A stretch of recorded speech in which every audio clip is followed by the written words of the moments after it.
ஹரியும் ஹரனும் மகிழ்ந்து பெற்ற செல்வனாமவன்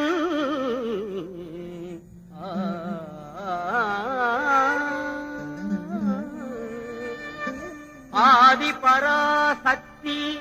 மகிழ்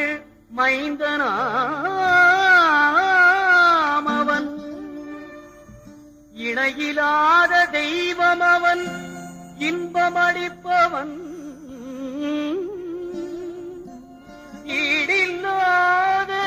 சபரிமலை வாழும் எங்கள் ஐயப்பன்